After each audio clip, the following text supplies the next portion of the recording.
جعلی شناختی کارڈ بنانے میں لوگوں کی مدد کی افغانوں کی۔ اس کے علاوہ ایف آئی اے کے اندر بھی بہت بڑے پیمانے پر کارروائیاں ہوئی ہیں۔ پہلے نادرا اور ایف آئی اے میں آپریشن کلین اپ ہوا ہے، تو اس کے بعد اب یہ ادارے جو ہیں وہ اب افغان پناہ گزینوں کے یہ جو نیٹ ورکس ہیں ان کو پکڑ رہے ہیں، اور پھر وہ ساری اسکروٹنی ہو رہی ہے کہ جو شناختی کارڈ جعلی ہے ان لوگوں کو پکڑ کر ان کے شناختی کارڈ ختم کیے جائیں گے، کینسل کیے جائیں گے، اور ان لوگوں کو گرفتار کر کے واپس بھیجا جائے گا۔ اس کے علاوہ بہت سارے افغان پناہ گزین ایسے تھے جو سیاحتی ویزوں پر پاکستان میں آئے یا علاج کرانے کے غرض سے پاکستان میں آئے اور یہاں پر ٹک گئے۔ اور ایک اور بہت عجیب فنامنا جو 2021 کے بعد سامنے آیا کہ 6 لاکھ کی تعداد میں افغان پناہ گزین غیر قانونی طور پر پاکستان میں آئے، نہ تو پی آر کارڈ ہولڈرز ہیں، نہ ان کے پاس اے سی سی ہیں، اور نہ ہی ان کے پاس کوئی ویزا ہے، اور وہ پاکستان کے اندر رکے ہوئے، اور یہ وہ لوگ ہیں جو طالبان رجیم کے آنے کے بعد پاکستان کے اندر آئے، اور یہ ان کو تلاش کرنا جو ہے وہ بہت بڑا اس وقت مسئلہ بنا ہوا ہے۔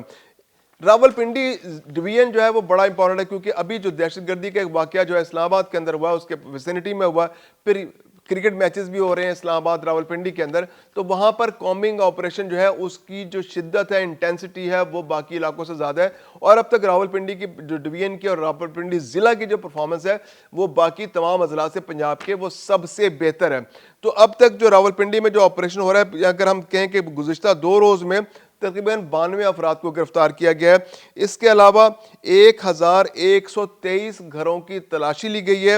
336 دکانوں کی تلاشی لی گئی ہے، اور وہاں پر جا کے افغان پناہ گزینوں کو تلاش کیا گیا ہے، 49 ہوٹلز کی تلاشی لی گئی ہے۔ اس کے علاوہ 2 سرائے جیسے ہوتے ہیں کہ لاری اڈے پہ جیسے کوئی سرائے بنے ہوتے ہیں، وہاں پر لوگ آ کے ٹھہرتے ہیں، تو وہاں پر جا کر چھاپے مارے گئے ہیں، اور وہاں پر معلوم کیا گیا ہے کہ وہاں پر کوئی افغان پناہ گزین ٹھہرا ہوا تو نہیں ہے۔ اس کے علاوہ 1526 افراد سے باقاعدہ تفتیش کی گئی ہے کہ کہیں وہ افغان نیشنلز تو نہیں۔ افغان نیشنلز کا معاملہ یہ ہے کہ وہ حلیے کے اعتبار سے ہمارے کے پی کے جو بھائی ہیں ان کے شہریوں جیسے ان کا حلیہ ہوتا ہے، تو وہ اس سے فائدہ اٹھاتے ہیں، اور وہ اس بھیس میں یا اس ڈسگائز میں وہ اپنے آپ کو کے پی کے کا شہری ثابت کر کے ظاہر کر کے وہ یہاں رہنے کی کوشش کرتے ہیں۔ تو تھوڑی دشواری تو کے پی کے بھائیوں کو اس میں ہوتی ہے، دشواری تو ضرور ہوتی ہے، اور ان کو اس بات کا گلہ بھی ہے کہ ہمیں انویسٹیگیٹ کیا جاتا ہے، لیکن افغان پناہ گزینوں کو ڈھونڈنے کے لیے تھوڑی سی دشواری برداشت کرنا ضروری ہے، کیونکہ اس کا فائدہ ان لانگ ٹرم آپ کے بچوں کو، ہمارے بچوں کو، سب کے بچوں کو ہوگا کہ پاکستان سے افغان پناہ گزین جو غیر قانونی طور پر یہاں رہ رہے ہیں اور پاکستان کی معیشت پر بوجھ بنے ہوئے ان کو واپس بھیجنے میں مدد ملے گی۔ اس کے علاوہ جو خصوصی ٹیمیں تشکیل دے دی گئی ہیں، 13 خصوصی ٹیمیں تشکیل دی گئی ہیں راولپنڈی ضلع کے اندر، جو افغان پناہ گزینوں کو گلی گلی، کوچہ کوچہ، ہر ہوٹل میں، ہر سرائے میں، لاری اڈے پہ، بس اڈے پہ، ٹرک اڈے پہ جا کر تلاش کریں گی، اور ان کو خصوصی طور پہ ہدایت کی گئی ہے کہ ان کو ہر روز کی بنیاد پر اپنی رپورٹ سبمٹ کرانی ہے کہ آج انہوں نے کتنی جگہ چھاپا مارا، کتنے لوگوں کو انویسٹیگیٹ کیا، کتنے گھروں پہ گئے، کتنے مالک مکان آپ نے چیک کیے جو کرائے پر مکان چڑھے ہوئے تھے، کتنے گھروں کو آپ نے وہاں پر جا کے تلاش کیا جہاں پر آپ کو شک تھا کہ یہ افغان پناہ گزین چھپے ہوئے ہیں، تو ہر روز رپورٹ سبمٹ کرنے کی۔ اچھا، وہ 13 کمیٹیاں ہیں، خصوصی ٹیمیں، اور ہر ٹیم میں بڑی ڈائیورس قسم کی اس کے اندر ریپرزنٹیشن ہے۔ اب یہ ہوتا ہے نا کہ آپ کے پاس پولیس کی ایک ٹیم ہے، تو ممکن ہے کہ وہ آپ کو کوئی جعلی رپورٹ سبمٹ کر دے، تو اس میں مختلف محکموں کے لوگوں کو شامل کیا گیا ہے، جیسے کہ ہر ٹیم کے اندر 4 پولیس اہلکار ہوں گے، اس کے علاوہ ایک ڈیٹیکٹیو فٹ کانسٹیبل ہوگا، اس کے علاوہ کاؤنٹر ٹیررزم ڈپارٹمنٹ سے ایک آدمی ہوگا، سیکورٹی برانچ سے ایک بندہ ہوگا، اور اسپیشل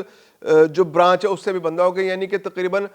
8 لوگوں کی یہ ٹیم ہوگی، اسپیشل ٹیم ہوگی، اور ایسی 13 خصوصی ٹیمیں تشکیل دی گئی ہیں۔ یہ 13 خصوصی ٹیمیں راولپنڈی ضلع کے ہر جگہ، ہر آبادی میں، ہر قصبے میں، آس پاس ان کی تحصیلوں میں جا کر کارروائیاں کریں گی، اور انہیں روزانہ کی بنیاد پر اپنی رپورٹ سبمٹ کرنی ہے اور بتانا ہے کہ کتنے افغان پناہ گزینوں گرفتار کیا، کیونکہ افغان پناہ گزینوں کے بھیس میں، افغان پناہ گزینوں کے اندر دہشت گرد بھی موجود ہیں۔ جو گزشتہ روز